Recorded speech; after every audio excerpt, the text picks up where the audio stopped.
Rajahmundry Prasad mall వద్ద మద్యం మత్తులో ఇద్దరు వ్యక్తులు ఢీకొట్టడంతో జిఎస్ఎల్ వైద్య కళాశాలలో చదువుతున్న విద్యార్థిని డాక్టర్ ప్రియాంక మృతి చెందిన ఘటన తీవ్ర దిగ్భ్రాంతి కలిగించిందని చేత ట్రస్ట్ అధినేత మొండి రవికుమార్ అన్నారు. ఈ దురదృష్టకర సంఘటనపై నిరసన తెలుపుతూ మృతురాలికి అశ్రు నివాళులు అర్పించేందుకు కాకినాడలో చేయుత స్వచ్ఛంద సేవా సంస్థ మహిళా విభాగం ఆధ్వర్యంలో కొవ్వొత్తులతో శాంతి ర్యాలీ నిర్వహించారు. ఈ సందర్భంగా చేయుత రవి మాట్లాడుతూ ఉజ్వల భవిష్యత్తున్న ఒక వైద్య విద్యార్థిని ప్రమాదంలో కోల్పోవడం ఆమె కుటుంబానికే కాకుండా సమాజానికి కూడా తీరని లోటని ఆవేదన వ్యక్తం చేశారు.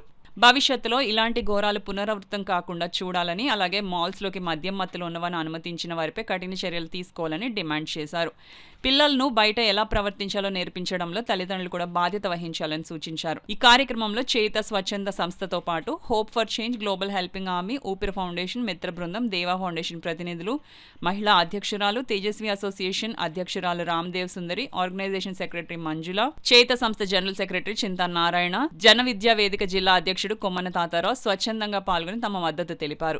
కానీ ఒక ప్రమాదంలో ఒక విద్యార్థిని కోల్పోవడం ఆ కుటుంబానికే కాదు సమాజానికి కూడా తీరని లోటు. అలాంటి డాక్టర్ చదివే విద్యార్థిని చనిపోవడం పట్ల మేము తీవ్ర దిగ్భ్రాంతికి గురయ్యి ఈ రోజున ఈ ర్యాలీని కండక్ట్ చేస్తున్నాం. ఎందుకంటే సమాజంలో డాక్టర్ యొక్క విలువను ఎవరు కట్టలేము. అటువంటి విద్యార్థిని ఎంతో భవిష్యత్తు ఉన్న విద్యార్థి, అలాగే తనపై ఆశలు పెట్టుకున్న కుటుంబం రోడ్డు పాలయ్యే పరిస్థితి. మరి ఆ తండ్రి యొక్క ఆవేదన చూసి మేము ఈ రోజున కాకినాడలో అశ్రు నివాళులను అర్పించాలని, అదేవిధంగా మరి ఇద్దరు వ్యక్తులు మద్యం సేవించడం వల్ల ఈ ప్రమాదం జరిగింది కాబట్టి ఇలాంటి ప్రమాదాల బారిన భవిష్యత్తులో ఇది పునరావృతం కాకూడదనే ఉద్దేశంతో ఈ కార్యక్రమాన్ని మేము రూపొందించాం.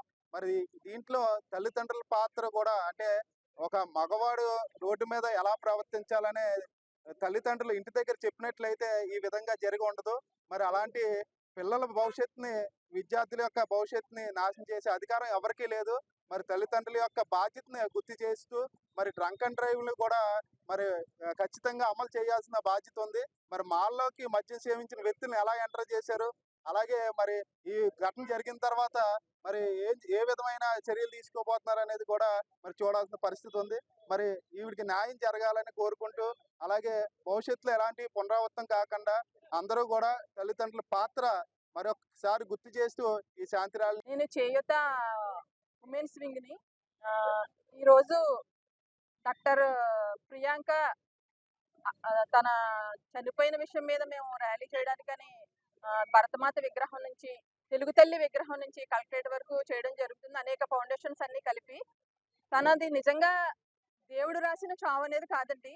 కావాలని ఫస్ట్ తన కారుతో గుద్ది తను పడిపోగానే లేచి ఏంటండి అని అడిగిన పాపాన్ని మళ్ళీ వెనక్కి తన్ని అన్యాయంగా చాలా దారుణంగా చంపడం అనేది నిజంగా చాలా అన్యాయం అండి. ఈ విషయం మీద మేమందరం కూడా, మా లేడీస్ అందరం చేయుతో అనేక ఫౌండేషన్స్ అందరూ కలిసి కూడా ర్యాలీ చేసి, క్యాండిల్ ర్యాలీ చేసి తన ఆత్మకి శాంతి కలగాలని, ఇలాంటి విషయాలు ఇంకా ఎవరిదికి కూడా జరగకూడదని మేమందరం కూడా మనస్ఫూర్తిగా